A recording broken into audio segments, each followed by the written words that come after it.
Here we go. Hi, everybody. Welcome to another edition of 49ers Live out here in the right outside of Pete's Coffee here in San Francisco. Professor B, welcome to another edition of 49ers Live. We're doing a late afternoon version. We'll be on for a bit before we'll send you off to the Thursday night football. It will be coming up at the top of the hour, and we're gonna do a quick show. We'll probably be on for at least an hour. We're gonna try to cram everything in. Then we'll get you right out the Thursday night football on Amazon Prime with Al Michaels and Kirk Herbstreit with the call. And for Thursday night football will be coming up tonight. It'll be the NFC divisional game. The Niners will be keeping tabs on the scoreboard. It's the Arizona Cardinals trying to bounce back after a tough loss. They'll be taking on Seattle Seahawks down at the desert in Glendale, and that will be starting at 15 minutes past the top of the hour at 5 o'clock. Niners they'll be on Thursday Night Football 1 week from today, next Thursday, down in Los Angeles, down in Southern California to take on the Rams.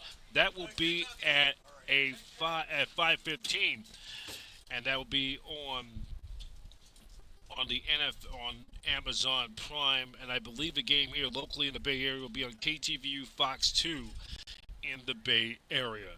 So this is what we're going to start off with. We're going to have the coordinator segment. It will be on the be Robert Sala and Clint Kubiak, and some players are going to be on there. And then after that, we'll go to for the Jacksonville Jaguars. It will be the we'll get the Jacksonville Jaguars, some of their players from their presser down in Jacksonville. Um, think about the teams with the matchup, and we're gonna have a good podcast. And as always, the video feeds courtesy of the video feed is courtesy of 49ers.com and Jacksonville and Jaguars.com. So we're gonna have a good slate. We're gonna try to get everything we can get in before we get you out to the game tonight. Niners and Jaguars for this Sunday. Kickoff time will be at 105. So 105 start, and it will be on Fox Sports. And then next Thursday, 1 week from today, the week 5 will start. We will have 49ers live. We'll have the 49ers and the Rams in at SoFi Stadium, and that will be on Amazon Prime. And then the Niners will have the weekend off that following week. So let's get to the coordinator segment. Robert Sala, Clint Kubiak, and some of the players. Brock Purdy. We got a full slate, and hope you enjoy this segment. I'm Brian Professor B. Davis, and this is the coaches segment, player segment, talking to the media earlier today in Santa Clara, which begins right now.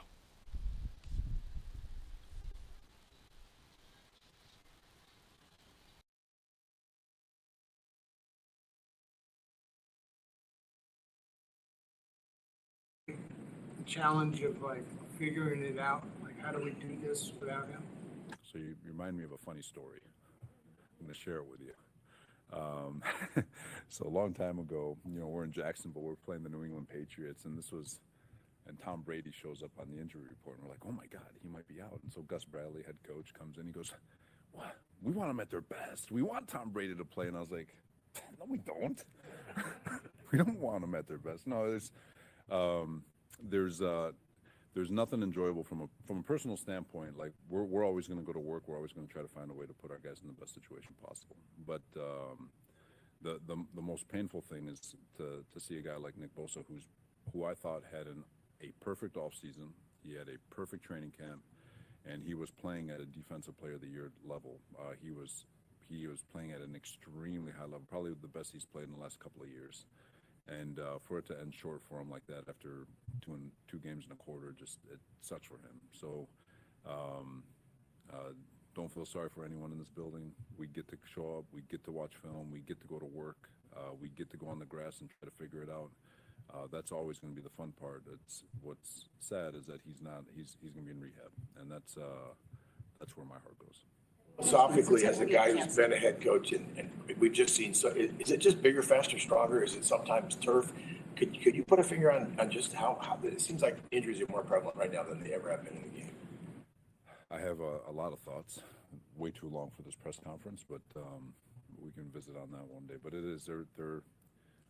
I argue that I don't know if the body was meant to have as much torque and power and the tendons, but that's, I'm not a doctor, so. He would lack for confidence necessarily, but what does a play like what Up and Stop did at the end of the game on Sunday do for him, just in terms of kind of proof of concept of the work that he's putting in? I think he's got a tremendous amount of confidence. You know, I think anytime a young man makes a play like that, of course, it's going to add confidence. But I don't think he's short of confidence. I don't think that play would have made or break his confidence. He shows up every day. He shows up with an intent to work. He's learning. You know, he asked the other day, "What do I need to do to get better?" I said, "You just need to continue getting reps." He's so smart. He's such a student of the game. He's going to start to learn the tendencies of offenses and what they're trying to do and what they're trying to attack. And you trust that with 10,000 reps, he's going to be elite in the things that we ask him to be great at. Have you had a chance to talk to Nick, and how is his mindset? I know it's got to be challenging when he's gone through this 3 times, but what can you glean from what your conversation was like? Nick's great. He's in good spirits. You know, I visited with him a couple of times, and I know I think he's off. I think he's gone getting his work done. But you know, you just, what do you say? You just listen, right? He's he's devastated, like anyone else would be. You know, you put in so much work to be a part of a team and locker room and to help your team win football games, and then you're done. So I can't empathetically speak for him, but sympathetically, and just feeling how heavy he is in terms of, like, he wants to be here. This is not a relief for him, and you know, so like I said, with all the things that we have to do within the building, I mean, that's always going to be a blessing, and for him not to be here to be a part of that, that's I feel for him. Just one more. Demo's pretty vocal in the offseason about stepping into that CB1 role and taking on the opposing team's wide receiver one. Looking at the matchup, Brian Thomas Jr. on the other side, how does he match up, and maybe do you just think about it more as like a collective going up against a receiver like that? I think Demo matches up with anybody in football. You know, he's aggressive at the line of scrimmage. He is physical. He's very smart in route recognition and all that stuff. So whoever lines up to Demo's side is, I feel like we're in a really good position. I feel like we're at an advantage, you know, with Demo on the field. So Demo's always going to give whoever lines up on his side problems. All right. Good. Thank you, guys. Thank you, guys.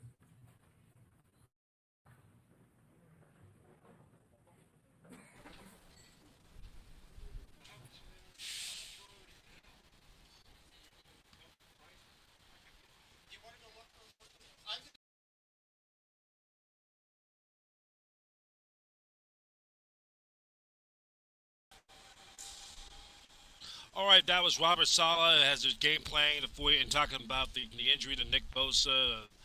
We'll be back out there to Santa Clara in just a few moments. As right now, it's Clint Kubiak, Niners offensive coordinator, at the podium right now.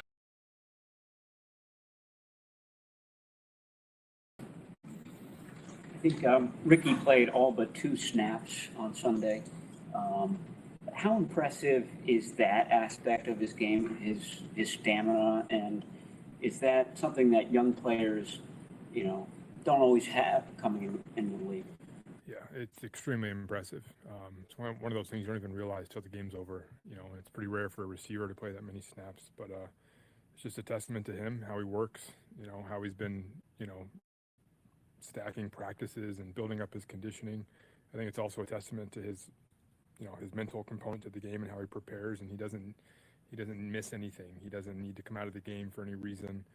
He's ready for all situations, and you know, so it makes Ricky a really good player. So you know, really proud of him for doing that in the game, and he wants to be out there. So he's got kind of that Christian mindset where he doesn't want to come out of the game. Seeing if you This might seem like an odd question, but between Mac and Brock, this could be a physical game with the way that the Jaguars defense is set up. Who do you feel like you're more confident in taking a hard hit between the two of them? I mean, I'm confident in both those guys. They're both extremely tough. You know, whoever has to play, you know, we really don't worry about it because that's why they're here. It's why there are guys. It's because they are tough, and they don't let that stuff bother them. They don't worry about it. So, whoever we need to be playing in the game, we're gonna have full confidence in them for sure. Yeah. I'm not sure if you noticed this, but during the 2-minute drive at the end of the game, I think you might have huddled once or twice. During one of those huddles, Ricky Pearsall and Kendrick Bourne are dancing with one another. You know, A, did you notice that? And B, what does that kind of tell you about that group of guys? I didn't notice it in the game. I noticed it in pregame because they're just dancing the whole pregame. It tells you that they have a way in their minds of being loose and having fun playing the game. And I think that allows them to play freely and allows them to play their best. You know, clearly they're not guys who are affected by the moment. It's not too big for them. They're themselves. They're out there having fun. They're competing, and it's just pretty cool to see the authenticity from those guys in those big moments. 13 carries for 7 yards in the red zone. It just hasn't happened. What does the film show? Why you guys struggling there? It's never one thing, you know. It's always tougher running the ball in the red zone. There's more bodies down there, so that's the starting point. But you know, we're close on a few things last week. We really were. I mean, we miss a block here. We maybe don't make the best cut on one run, so it's never one thing, and it's a collective effort down there. We want to run the ball better in the red zone. We are continuing to work at it, and you know, so it's not a matter of of intent or anything like that. So to answer with one thing, it's not. You know, we did have a couple we were close. We were just a guy off, and we got to get better, and that's going to help our red zone. How does Travis Hunter look as a cornerback on tape? He's a really good athlete. You know, he's confident. He's got length. You know, he looks the part to me, and you know, it's impressive that he's playing both ways and out there competing on both sides of the ball. So he's a really good player. That's why they drafted him where they did. And so he's a guy you got to be aware of. Ricky was talking about a little bit about the stamina, and he was like flabbergasted that Hunter could do 40-some snaps on offense and then do 40-some snaps on defense, and do all that running. Right. And then there's the whole mental part of it. I mean, as a coordinator, how amazing is this that he's doing that? It's very unique. It's what we loved about him coming out of college. He's a competitor. It's pretty rare to see guys like that. I've never seen a player like that who wants to play every snap, doesn't want to come out of the game, offense and defense. It's just a guy who's clearly wired the right way. He's wired to be a football player, and that's what's going to make him a good player. Best defenses take the ball away, and this defense has got 9 takeaways in 3 games. When you're watching it, what does it look like? Is there any common denominators to what they're doing? Yeah, I mean, you said it. It's a mindset, first of all. It's something clearly that they preach. There's guys who are very active. To me, it starts with the front. It's guys who get to the quarterback. It's guys who are disruptive, which creates disruption for the quarterback on the other end, can create bad decisions, can create bad throws, can create tips at the line of scrimmage. It's all those things. The other thing they've done really well is they've gotten offenses into some disadvantage or some bad situations, second and longs, third and longs, where those guys can really tee off and really, be the aggressor. And so when you get offenses in bad situations, you attack, and that's when you create turnovers. So they've done a great job of doing that. That's why they're one of the best defenses right now. So You have a couple of ex-Jaguars in the locker room. I mean, is there anything that a Mac Jones or a Jordan Jefferson can give you that you can't get from watching film? Maybe sometimes, maybe just knowing about a guy or knowing about, little things about a person and the type of player they are. But at the end of the day, it's a new coaching staff, it's a new scheme, it's a new culture. So you're not really banking on, anything that you don't see on film being something that's going to help you prepare. But it's always, every now and then you gather something from those conversations. Yeah. What have you seen from Demarcus Robinson this week? D-Rob's been awesome to have him back out there. He had a great camp and, made a lot of progress, and obviously you miss him when he's not there, but he stepped back in, he looks good. He's in really good shape. All the things we loved about him, his hands, his physicality, and I hope he's ready to step up and help us this week. So good. Appreciate it, guys. Have a good one.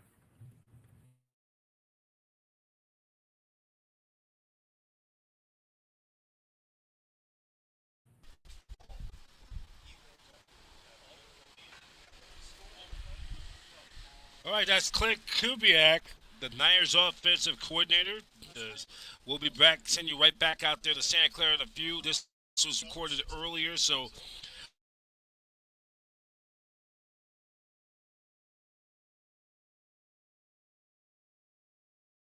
Niners.com via 49ers.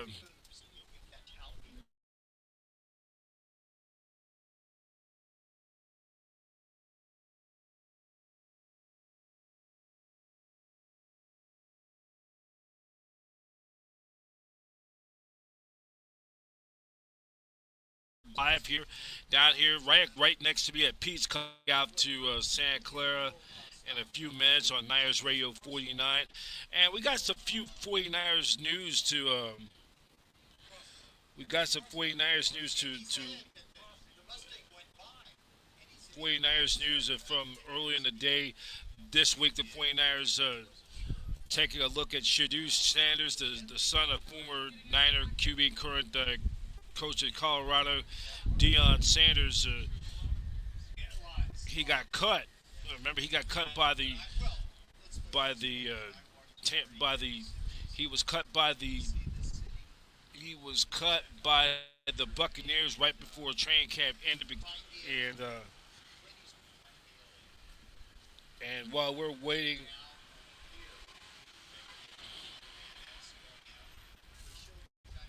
as we are John Lynch, some just Niner news we can just get to right now before we move forward.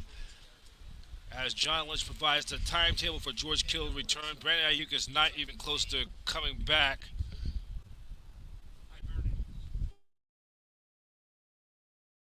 And we're back on live on Niners Radio. We have a little technical with our Wi-Fi cutting in and out, so we apologize for the inconvenience. We continue on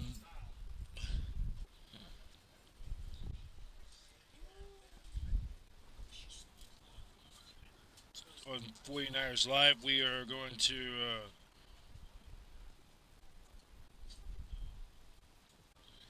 take it to our next round of one of the players. It's going to be Brock Purdy, who's going to be coming up on the mic in a few. And I think Mac Jones is going to get in there too. So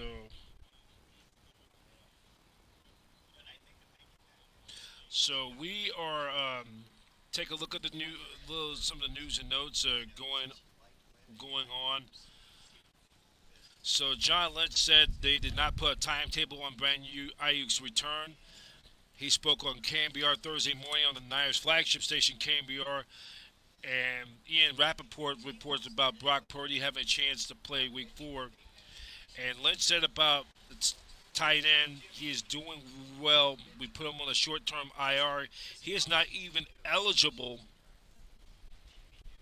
until after the Rams game, so he will be missing this Sunday's game, and he's going to miss next Thursday as well against the Rams in an important NFC West game showdown.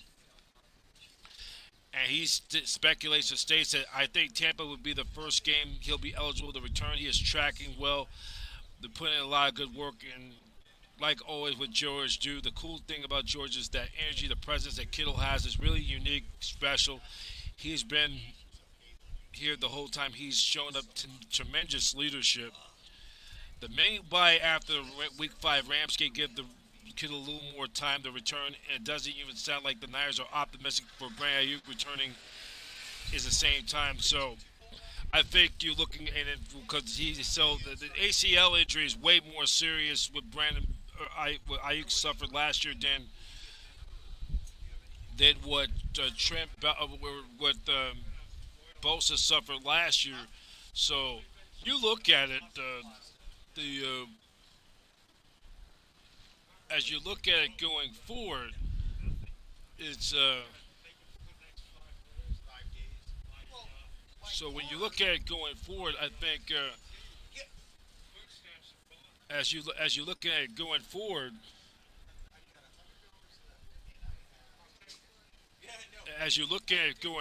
I think Kittle should be ready for the Tampa Bay Bucks. I don't see IU getting ready till coming back till midseason, till sometime in November, around the 10th week of the season. Remember, the Niners will not have their bye week. They'll have the mini bye week after the Rams game next weekend, but they won't have the full bye week for another. Won't be for another.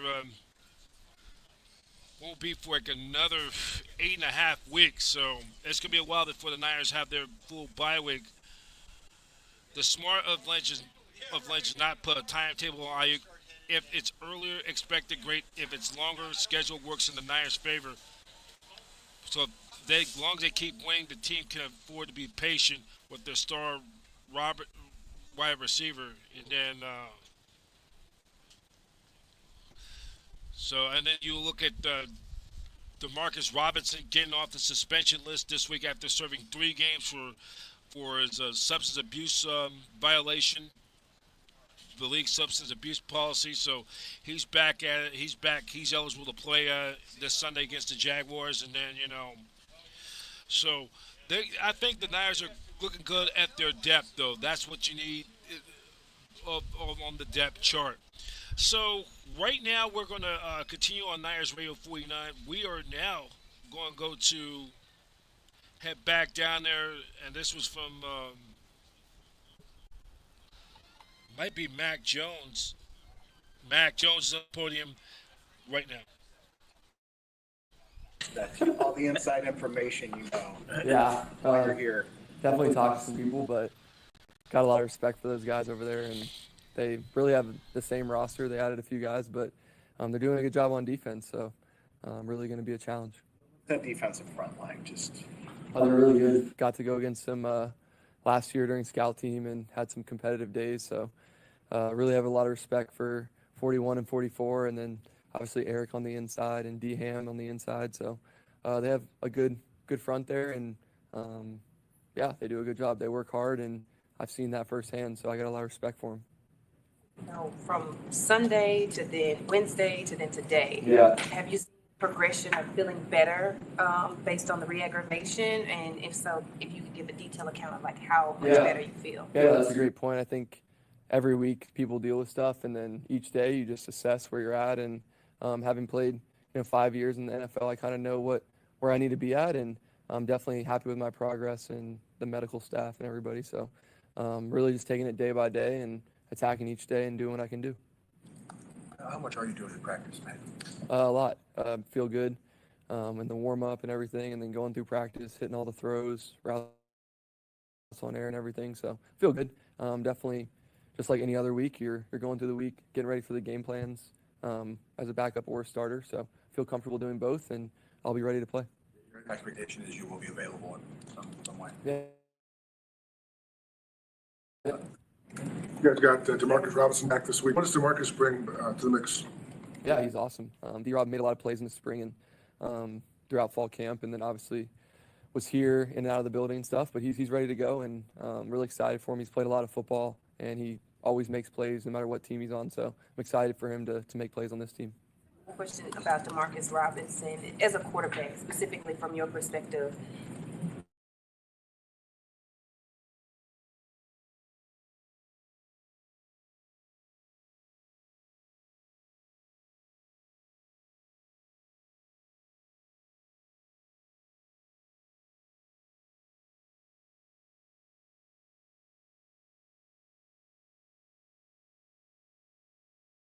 What is a quarterback like about a right receiver like Demarcus?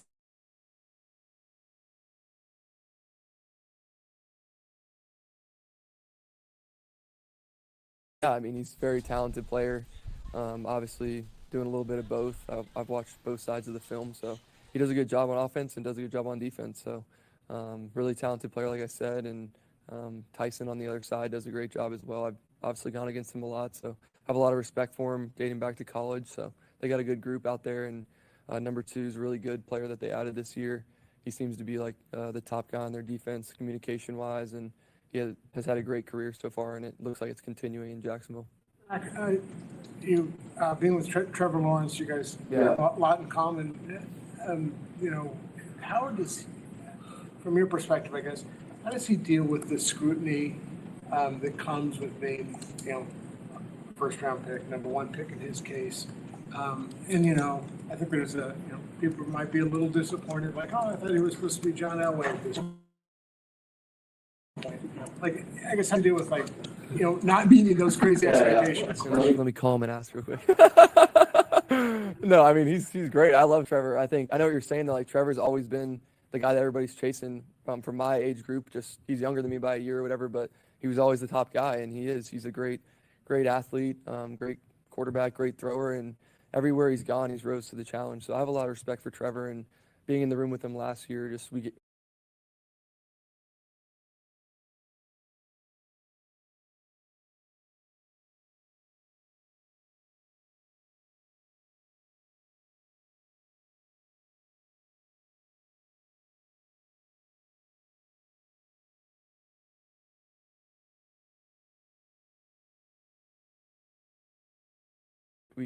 can have a lot for Trevor, and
we had him in college, so that's where it's.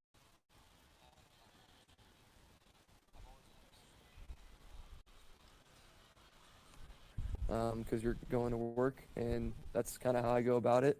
But yeah, I like suits. Do you do the thing like you make sure you're not wearing the same one twice in the same season, that kind of thing? Kind of. I'll rewear. I'm not too picky. If I like it and it fits, what my mindset is that week, then I'll usually wear it. But yeah, I got a lot of different suits, and the person who creates them is very talented, so I'm happy to have him on my side. Clarify what you mean. You matched your mindset. Like, are there certain color? Can you give me an example of that? I don't know, just like how I'm feeling that morning. I just pick my suit for the night before and go out there and roll it out there. Anti-sock. It depends. I have like the little socks, like when you're wearing the no-show, so I still got socks on, even though it doesn't look like it. But I don't know, that's kind of old school, like when you have your sock like all the way pulled up. Like my dad used to come home from work, and he's got like the lines from the socks, I'm like, I can't be doing that, so usually just low socks. You got, sorry, You're good. fire engine red suit in week 1. Where does that rank? That's one of my cool ones, but I think they're all cool, so hopefully I can keep.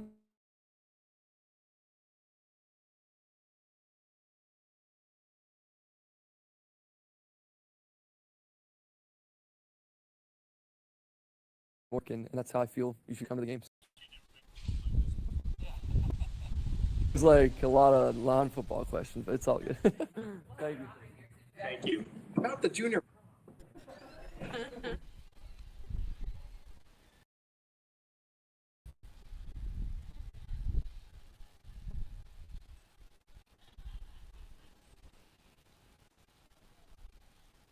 All right, that was Mac Jones at the podium as the former Jaguars quarterback. I believe he's now in his 6th season in the NFL. Of course, he's doing very well right now. Coming up, we'll have another player. I think one more. Then we're gonna then take a little bit of a break, and then we'll have go behind the enemy lines. We'll hear from the Jaguar players as they're down in Jacksonville getting ready for the Sunday's game against your San Francisco 49ers.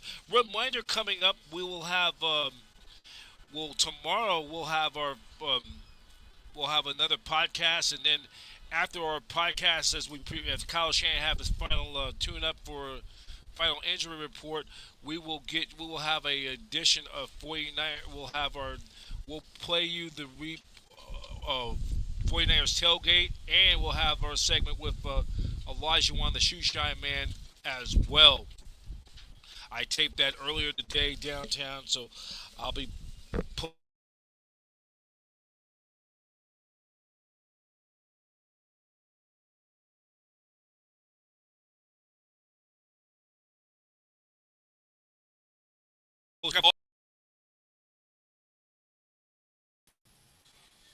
so we are going to right here on Niners Radio 49. We're testing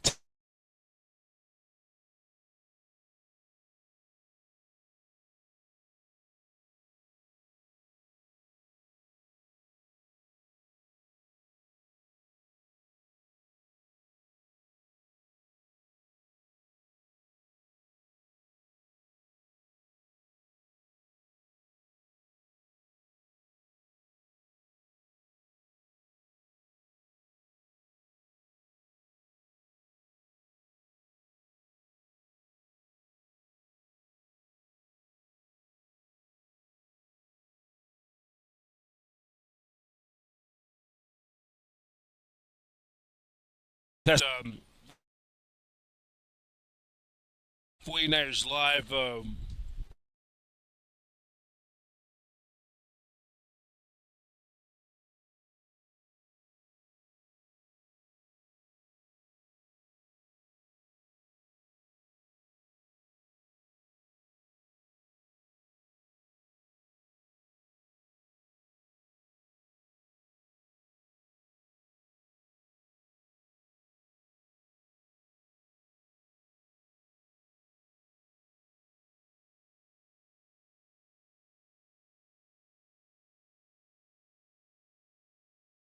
That right after 49ers live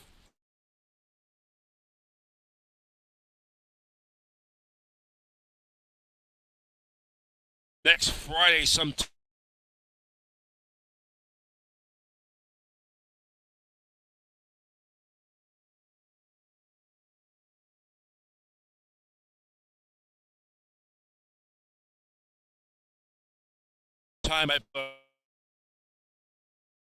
I have the mini bye week, and then the Niners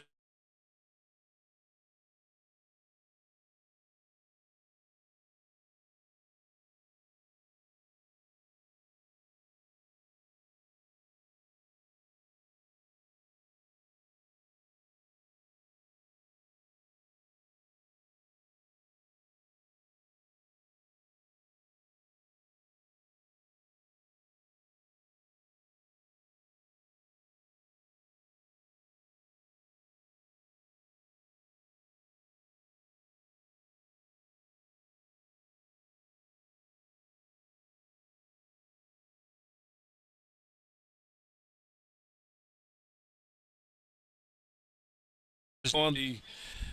It will be 2 weeks from.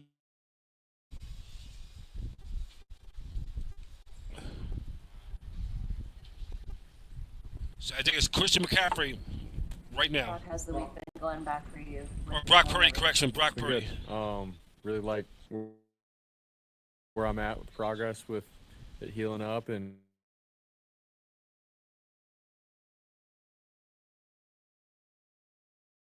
so it's been good. Playing Sunday for sure. I'm taking it day by day still, but feel a lot better.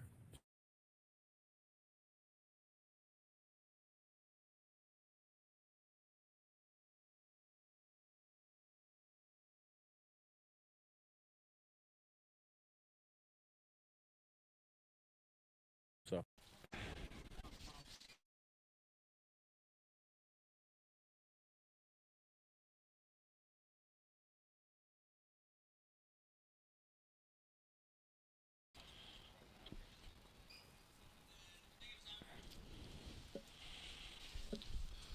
week or so, and just overall, man, my toes healed up. It's gotten better, and so when Eddie hit the game-winning field goal, yeah, I could jump a little bit, so I was good enough to do that.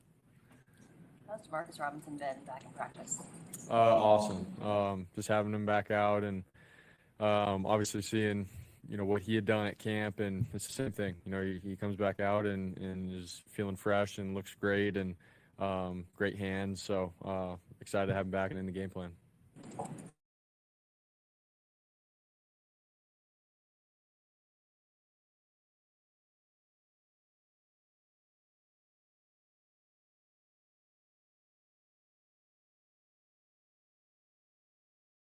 On the report, but do you feel like you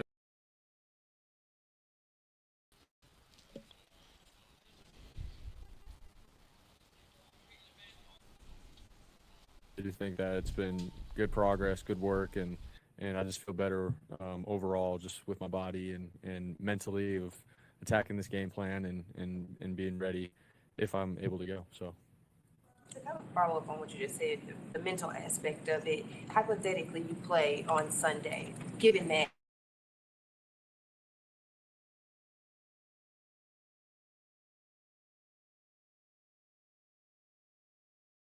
so like you'll need to overcome to go out there and have your foot it all to make sure that you are, showing up as Brock Purdy.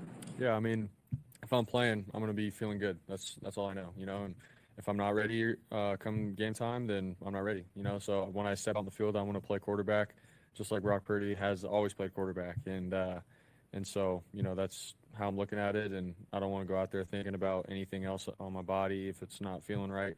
So if I'm playing, I'm gonna be feeling good, and I'll leave it at that. Too detailed, but what's a bigger test, like doing a sprint rollout or simply throwing and doing a toe drag on your follow through? In terms of how you feel with your toe. To be honest, I'm not going to really get into all the little details of it and whatnot, but I will say I feel better. So yeah. Situations where you need to be 100% healthy get worse. Honestly, it's just like any other injury. If you hurt something, then you can go back out and there's a chance or a possibility of it happening again. That's the nature of the sport that we play. But for me, like I said, if I'm stepping out in the field, I want to feel really good and not thinking about anything else in terms of am I going to hurt it, am I not? If I'm on the field, I'm not going to be thinking about that. Here's the tough one. What do you think about Mac Jones' suit collection? Do you have a favorite? I think the first week, the red suit, going into Seattle, I saw him come off the bus, and I was like, no way. Like, this dude is funny. So I love all of the suits, and he's got good taste. So.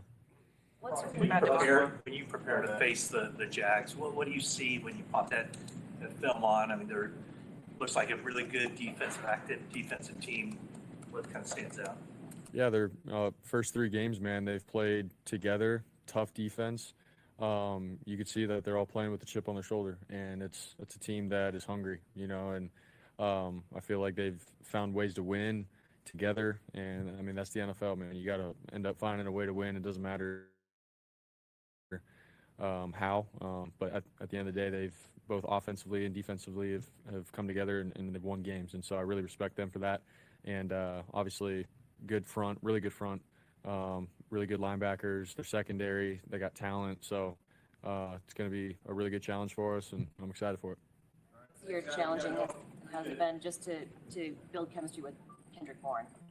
It's been great. I threw him a ball this week, and we were all excited that, for me to throw to him and continue to build this new chemistry, we were both really excited about that. But I really do obviously like what I've seen on film, what he's done in the games with Mac. He's a dependable guy. He knows the system with Kyle. He's been in it for years, and so for him to come back and bring the spark and energy for our offense, I'm all about. So hopefully we can find ways to get him the ball and keep him going. Thanks, guys.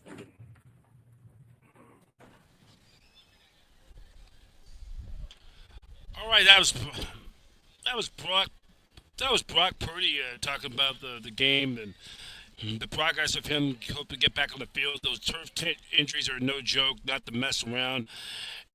And when we come back, we were going to go to behind enemy lines and take a look at the Jacksonville Jaguars and what their thoughts about the 49ers coming up. We'll take this quick time out, Professor B, down here at the Marina District here, right behind me. Pete.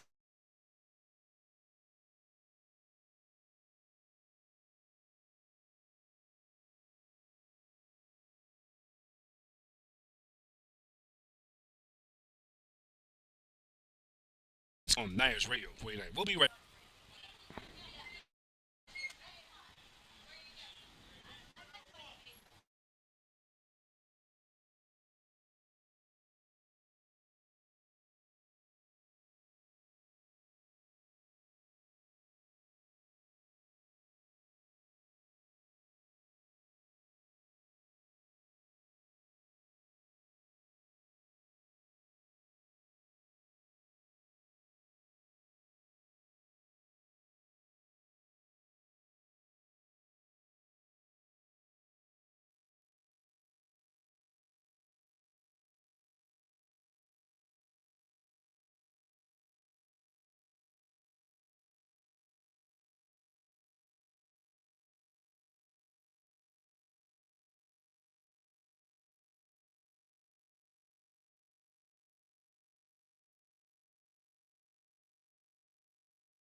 All right, we continue on 49ers Live on Niners Radio 49. We're now going to go to Behind the Enemy Lines segment. We're going to hear from the Jaguars on the enemy line's perspective, Jordan Lewis, Travis Illinois Jr., and Travis Hunter with their thoughts. And we'll get thoughts for both coordinators, Grant Bendisky, Jaguars' new offensive coordinator, and Anthony Kamari, the Jaguars' defensive coordinator. And we were about to show you those clips right now. And you're watching live on 49 on Niners Radio 49 Live.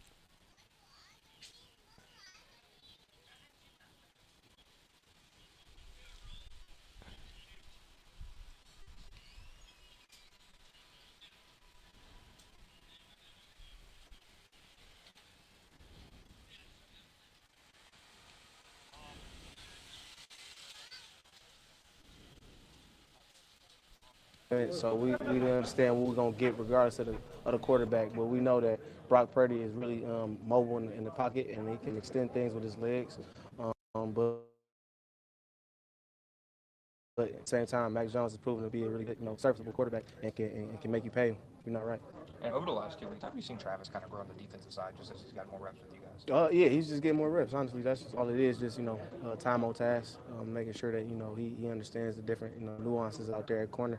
And I think he's doing a really good job of it. He's been playing really well. Going against some of the premier guys on the outside. So it really helps us. To have it's a real good luxury to have one guy that can do both things. Offensive. Against a guy like Christian McCaffrey. He's a very versatile back. He can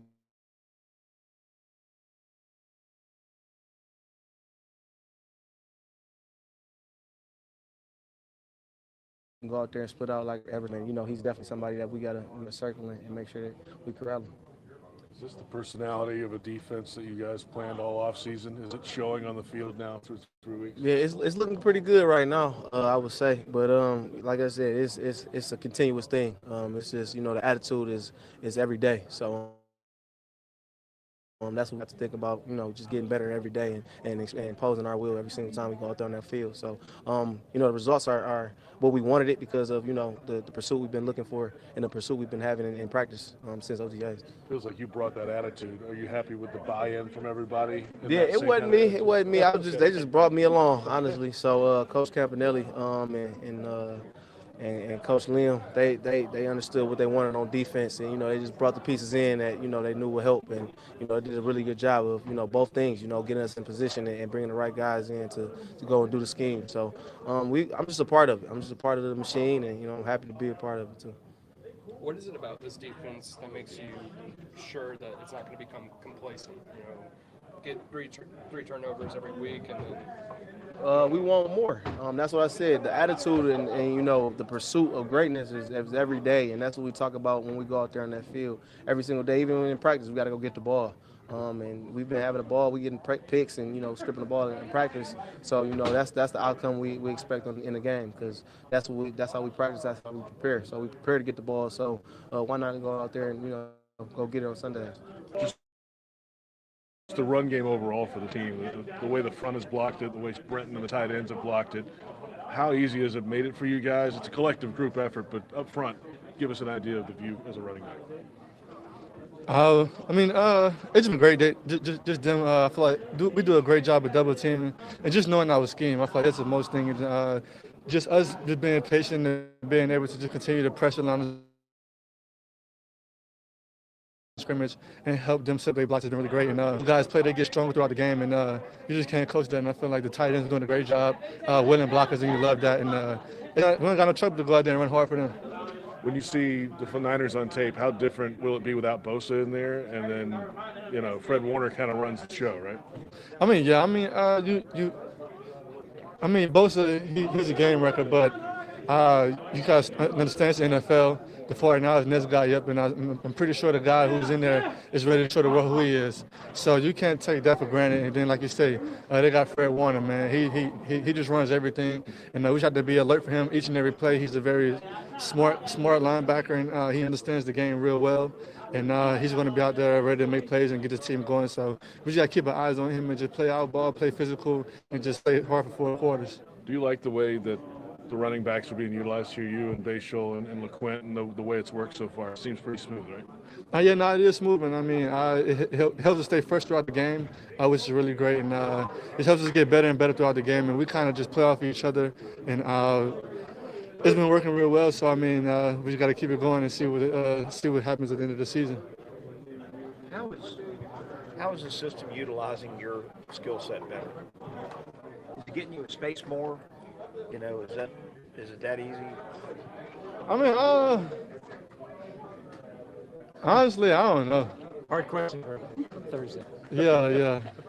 I feel like the system is a system, but I feel like we just all been doing a better job of understanding one another, and we just all been meshing real well, and everyone's been playing extra hard, and so whenever you're out there playing for one another and going hard, and they're getting a double team off to the linebacker, it makes my job much easier. So I can truly say a running back is a reflection of his O-line, and with them playing so well, it makes my job real easy. So we just got to continue just to reward them, continue to stay on them, so they continue to play well, and it's going to help us backs to do what we was born to do.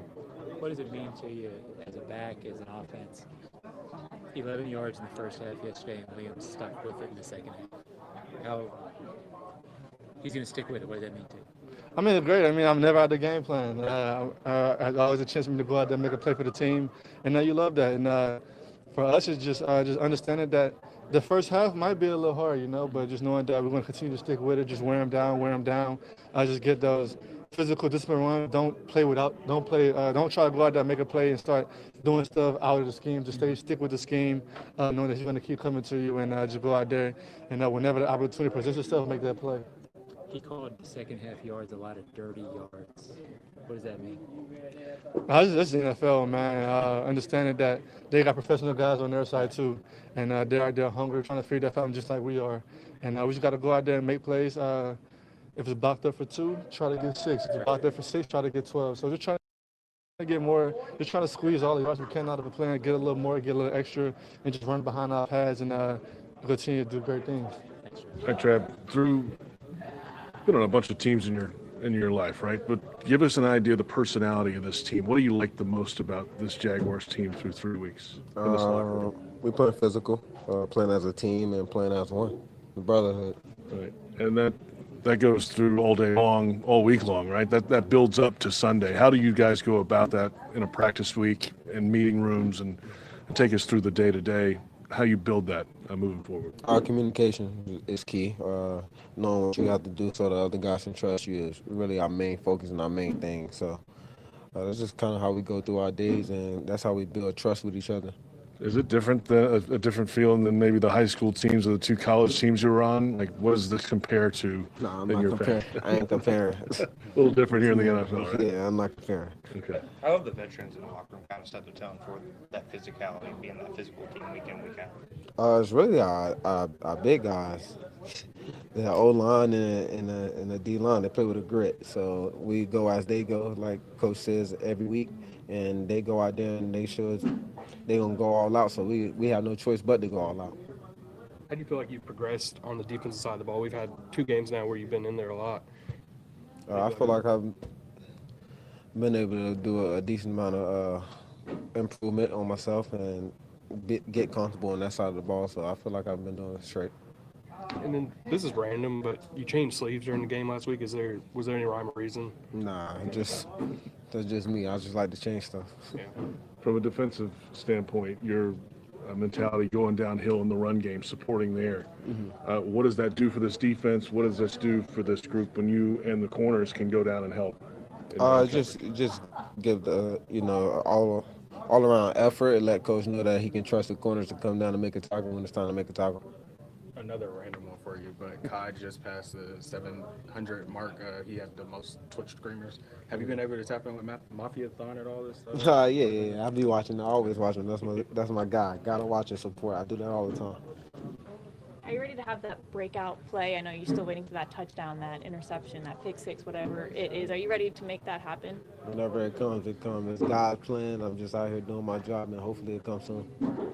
How comfortable have you gotten in the offense? You've been able to go through it for months now. How comfortable are you just in performing your role in the slot? I just got to continue to do my job, continue to be where I'm supposed to be for Trevor and also for the rest of the guys on offense, make sure I'm in my right spot doing my job right. So, I can be able to get the ball, be able to do my thing. William has said that as coaches, they want to simplify or they want to help you out. Just how has that communication been with them kind of, talking to you more and whatever that looks like? It's been great. It's been great to, let them, put me in the best situation for myself and just for me to go out there and play strong. So it's been great with the communication that we got going on.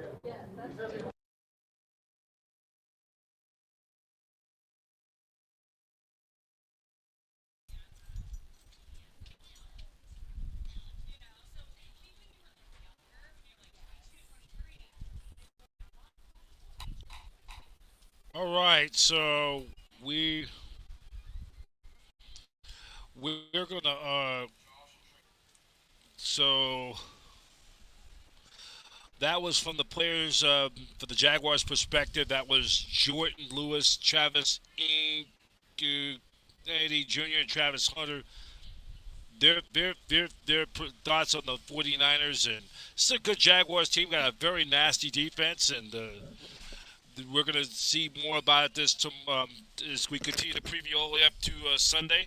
So now coming up, we're going to take a brief timeout. When we come back, we'll have the Jacksonville Jaguars coordinators previewing tomorrow's game as we have our segment, Behind the Enemy Lines. Jaguars coming out to the Bay Area for only the third time ever. And you get to see him on 105 Sunday afternoon. You can catch the game on Fox Sports. All the Niner fans in the Bay Area on KTVU Fox 2. The point after will come on after the game. And we'll have our 49ers live post-game show immediately following the contest over at the Hyatt Regency Hotel in Santa Clara, just across the street from Levi Stadium. So we're going to take this brief timeout. We'll take about a 30-second timeout and we'll be right back. I'm Brian Professor B. Davis. You're watching 49ers Live on Niners Radio 49.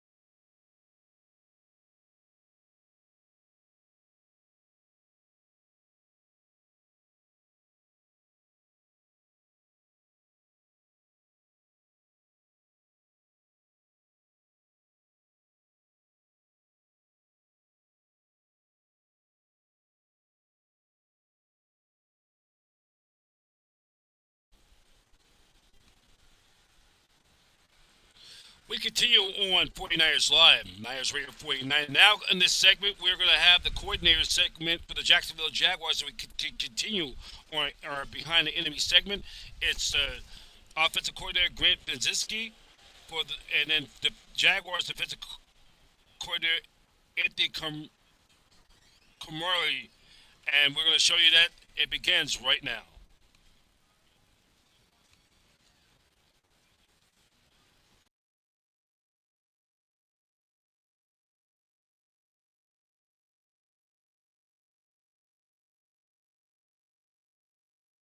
Trayvon have been, their pressure rate is pretty high this year. Just what does having guys like that do for the defense in terms of what you can do now that because you have players like that on the edge?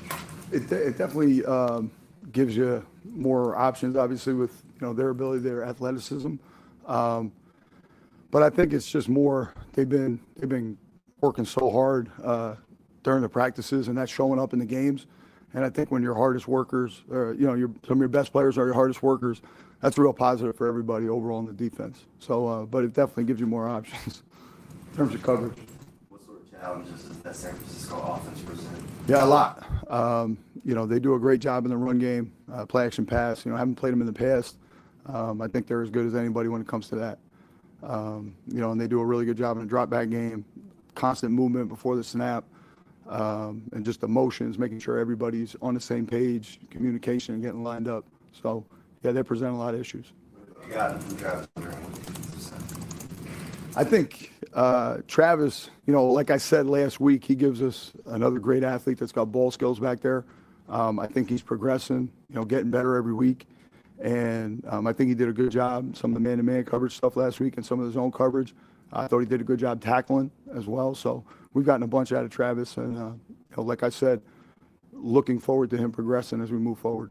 How unique is McCaffrey, the receiving component of him? Yeah, I mean, he's just if he was a receiver in general, you say this guy's a really good receiver, and he's a great back. So I think he's as good as there is at that position in terms of catching the ball out of the backfield and presenting issues in the pass game. Yeah, he's special. Devin Lloyd's sort of been selling the last few weeks. Just what have you seen from him, and how does he fit into the scheme, or why do you feel like he fits so well? Yeah, I think Dev is just a really physical guy, and he's blessed with a multiple skill set. I talked about that a little bit in the summer and sometimes in the spring when we had talked about personnel and defensive structure. He gives you the opportunity to do some different things on defense because he can rush the passer, and he's done a good job in pass coverage as well. I think he's playing really physical in the run game, and so overall, I just think he's really doing a good job for us, and pleased with his effort and everything to this point. What makes a Shanahan scheme just difficult to defend? Just what they do schematically? A lot of what I just said before, though, like the pre-snap movement, and they're really well coached up front. That's kind of a staple of all his teams. I feel like I think the backs do a great job of running the ball one hole at a time. And if you leave a crease in there, they're going to take it. They are well trained and well coached at the running back position, offensive line. I think one of the things that shows up with those teams over the years is the tight ends and receivers block. They do the dirty work, and that's usually a staple of any team that runs the ball well. They do a good job, making their play action pass stuff look like the run game, as good as anybody. So Tyson's playing, forcing a fumble against Nico. Is that kind of the epitome of the things you guys have been preaching since you got here? that's what we're talking about all the time, and I think that just speaks to him as a player and a person, though. You know what I mean? Bouncing back the next series and making a huge play for us, but constantly attacking the ball, believing that you're going to create takeaways. And the work that he's been doing in practice, showing up right there in the moment, was huge for him, and I think huge for our team. It was great. Last week we were talking about getting Antonio Johnson into the rotation a little bit more. He comes up with the game end and interception. I mean, how much confidence does that give you in him? Yeah, I think everybody here has confidence in Antonio. Like I said last week, we were talking about him. He's a big athletic guy with ball skills. He's physical. He'll tackle you. And, he loves football. So he's in here doing extra. He's in here every morning, studying and preparing. So I'm just happy for him that he was rewarded that way because he's been doing the work. So excited for him. But he really is doing a good job. Cohen talked about it taking a few weeks to figure out what the offense is good at. Does it take the same amount of time on the defense to figure out just what this group is good at? Yeah, I think I said this a couple weeks ago. You guys were asking something similar. And it's such a long season. Over the course of the season, you kind of figure out who you are. You know, you have a great idea and a plan of what you want to be, but the players really can dictate that sometimes. You know, their abilities and talents, trying to utilize them as best you can to put you in the best situation or be the best defense you can be.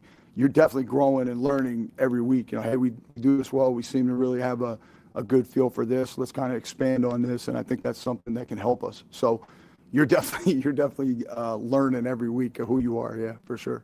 Yeah, Green and Striegel, who haven't played yet, how do you gauge their improvement in practice that say maybe they do have a merit a shot? Yeah, like we watch everything. We watch the defensive scout reps as well, and then getting them opportunities out there with our guys when the defense is going. So I think Matt Edwards has done a great job of that, just kind of rolling guys into practice and making sure they're in competitive situations, and we're really keeping an eye on that, their progression, to get them where we want them to be. You preparing for both quarterbacks for the 49ers, and if so, does that make it more difficult of a challenge to get ready for this week? Anytime that's the case, it certainly is a bit of a challenge, but we're definitely preparing for both guys. And both guys are good players. So I've coached against both of the players in the past and have a ton of respect for them. And they both have a great skill set at the position. So both super smart guys. But it definitely does, you're kind of splitting a little bit of time watching both guys, and have to have a plan for both of them for sure. When you mentioned facing San Francisco last year, at the beginning of the week, looking at those notes, is it a big resource, little resource, no resource? No, it's definitely a resource. Like anything, anytime you play a team, you're always looking back at that and what you did well, what you didn't do well. I'm sure they're doing the same. So, yeah, it's definitely a resource. You decide what motivational tool you're going to go with for the day. I've heard the guys talk to you. You go a few different routes, some of them National Geographic type videos. How do you everybody wants, yeah.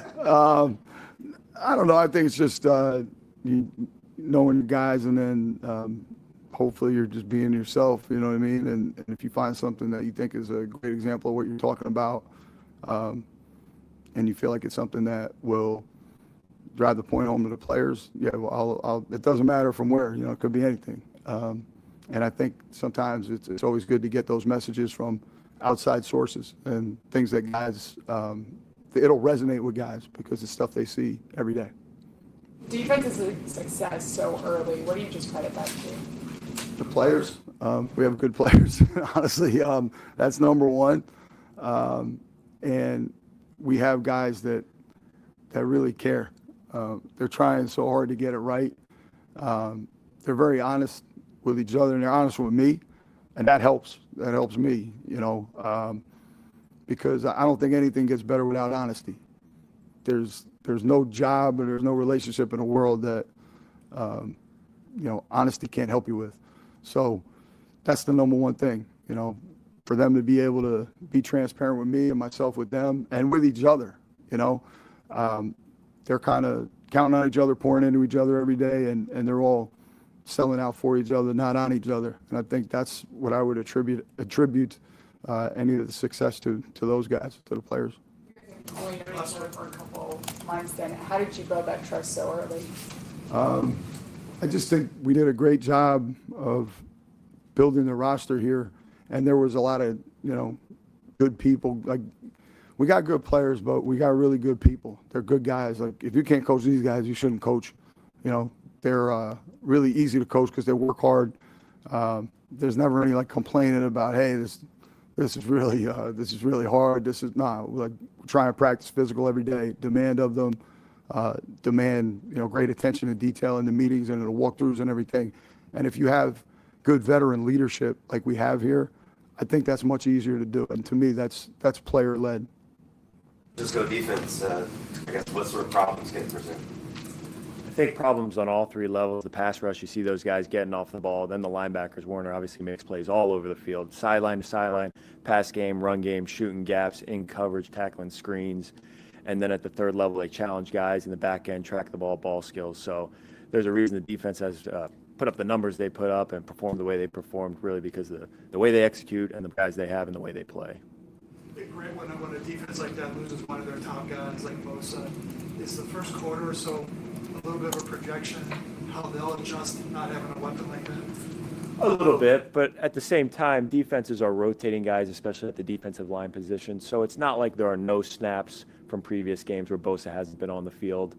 So you expect things to be a little bit similar, a little bit different in some regards, but it's not like losing a quarterback or something on offense where your every single snap is a complete overhaul of the offense. Certainly his loss will be felt because he's such a phenomenal player, but you feel things out, but you've seen a little bit of how the defense looks without him out there. I'm sure this might change from game to game, but what's the key to making sure that the passing game is in rhythm, just being able to steadily build on that throughout a game? Yeah, a lot of that's on us as coaches putting together a plan first and foremost that gets guys touches, gets easy completion, gets guys in space for run after the catch.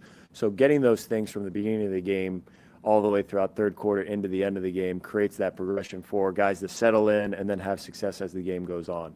So it starts with the plan, and then it's the guys' mastery of the plan and going out and executing really is the key to be able to get that thing progress. Thought Travis Hunter's handled his usage on offense so far, and I think Liam Cohen talked a little bit about how the coaches can help him, I guess, take more of a load on and be comfortable out there. Absolutely. I would agree that we can help him in a lot of ways, not just the mental load in terms of lining up, shifts, motions, what route he has, what his assignment is, what the different adjustments off those things are, but also trying to help him with the technique and some of those development things, learning to play the position and run different routes that he's run before by trying to refine down and limit some of that, and at the same time keep things really clean, black and white when we're able to. It's not always going to be black and white for him. There are different coverages, different looks, different challenges that the defense can pose, so we try to limit that as much as we can so that way he can get really good at the things that we know he's going to do. But at the same time, give him the answers when those unknowns and those variables show up that cause things to change. So I think it starts with our plan as coaches,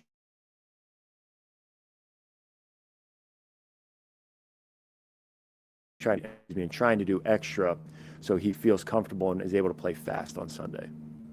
Is there a belief that the drop situation is kind of fluky and that it'll be resolved confidence-wise, or like, is there more of an emphasis now on making sure that you're focusing on the drops? We're always trying to evaluate the things we need to improve on. So we've adjusted some of the things that we do in terms of ball skills, catching before practice, during practice, post-practice.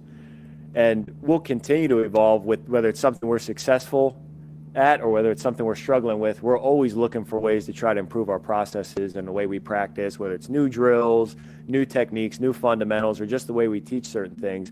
So we've certainly done that with the drops and try to give guys different opportunities and different looks at catches, different drills, all those things. But that's really the same for any fundamental they see on the field. It could be the same for blocking, could be the same for different route running, for reads for the running backs. We're always trying to look at how can we improve those things that show up on Sunday.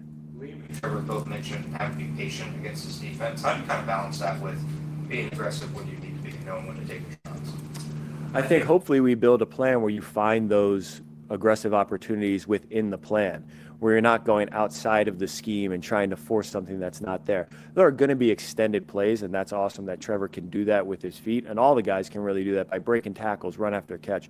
All of those things create explosives that might not be within the scheme, but we will be able to build the plan in a way where we have productive plays, efficient plays, and then when the explosive opportunities present themselves, we can capitalize on those. When Trevor scrambles like he did in that play last week, can that be something that kind of ignites an offense that's maybe in neutral? Absolutely. I think the guys love to see that effort that he put out there, first and foremost, the demeanor and the attitude with which he ran the ball, but also the fact that he took us from a play that might not have been a great play. Maybe they had things covered or things broke down, and he can make something out of nothing. That's an advantage for us, whether it's third down, first quarter, fourth quarter. What kind of value does Tim Patrick have being able to play different spots in a pinch like he did in Houston? A ton of value. Not only can he play a bunch of different spots, mentally able to handle the different receiver positions, can line up inside out, but physically he can do a bunch of different things. You see him in the run game, finishing blocks, in the pass game, chipping and then protecting, getting out on routes. Great run after the catch that you guys saw on Sunday. So can get down the field, in cut, out cut, all those different things. Provides a bunch of versatility for a guy in his position where really, like you said, he's playing all those spots across the entire field. Kind of a two-part question for you. Has illegal shift been your absolutely most hated phrase in 2025 so far? Are you just sick of hearing that? It's definitely up there, but at the same time, we're accountable for those mistakes, so we're doing everything we can to address those, but it's certainly up there. I probably wouldn't use the word hate, but it's not my favorite, that's for sure. We asked Trevor yesterday, as far as why is that call being called so much, as far as is it just because it's a new offensive scheme? Is it just officials cracking down on it, or is it these guys are so young? What are you seeing as the offensive coordinator? Well, each one is a little bit different. There's not all the same mistake happening every single time. At the same time, we got to address those mistakes as coaches and try to put guys, just like we talked about the Travis question, put guys in a position where they can go out there, play fast, execute, line up without having to think about those things and worry about some of those shifts and motions that have caused those illegal shifts. And then the preparation from the guys and the coaches included throughout the week to master the plan and understand those different things we do. So each one has been different. Some of them have been guys lining up and moving late. Some of them guys have been lining up wrong. Some of them have been guys breaking the huddle wrong. Some of them have been an adjustment that we don't get communicated correctly. So it just takes one guy off to cause that issue. So we have to all be on the same page and really emphasize clear communication and execution. Can't go this week. How important is Parker Washington to kind of fill in that gap? Parker is absolutely important to fill Diami's gap, but he would be important probably without Diami out there. I mean, he's made plays when he's had opportunities, and I think the way he's worked and continue to progress, he'll continue to have opportunities to make plays.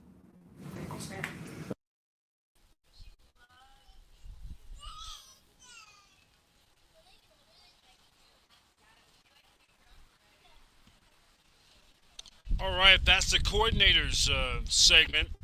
Hearing from defensive coordinator for the Jaguars, Grant Vizinski, and Anthony Carmelo for the Jaguars, and Grant Vizinski for the Jaguars offensive coordinator. So we like to thank video courtesy from Jaguars.com, getting us that video footage as we preview the 49ers getting ready to take on the Jacksonville Jaguars. Well, that's going to do it for this edition of 49ers Live. I'm Brian Professor B. Davis. We're here outside of Pete's Coffee on this late afternoon, Thursday afternoon, overcast day here in the Bay Area. We've had some humidity, overcast, and muggy conditions in the Bay Area. But I don't think this is nothing fails in comparison to what all the people who are Niner faithful live in the state of Florida has to go through with all that muggy, nasty weather there. But the main thing is the Niners will take on the Jaguars. Kickoff time 1:05. That will be on the Niners flat on Fox Sports and on the new KSFO 810. It will be the final game, 49ers football game on KSFO for 2025. As Guy Haberman still filling in for Greg Papa, will be on the mic as Papa recovering from that cancer. Hope he can fight this thing and get back on the mic real soon, along with Tim Ryan with the call. And then 1 week from the night, Niners in the Rams on the short week. That will be down at SoFi Stadium in Los Angeles, down at Inglewood. They take on the Los Angeles Rams, who are the defending NFC Western Division champs. That will be a 5:15 kickoff. We will have our, for after Sunday's game, Monday, we'll have our Monday night, the aftermath, right after Monday Night Football next Monday night. Then we'll have a special edition of the 49ers Live, the aftermath Friday edition, or special Friday edition of 49ers Live, the aftermath after the Rams 49ers game next Thursday night. So, for the latest of the 49ers news and so much more, I would like to thank all of you coming in, checking in. And for all you, check us out on Facebook. youtube.com/@NinersRadio49. For all the latest Niners news, go to 49ers.com. For now, I'm Brian Professor B. Davis, and so long. Thank you for watching 49ers Live on Niners Radio 49. 49ers Live on Niners Radio 49 is an exclusive presentation of Satellite Digital Media, where every team and every fan's a voice, the network home of champions. You have a very pleasant good evening.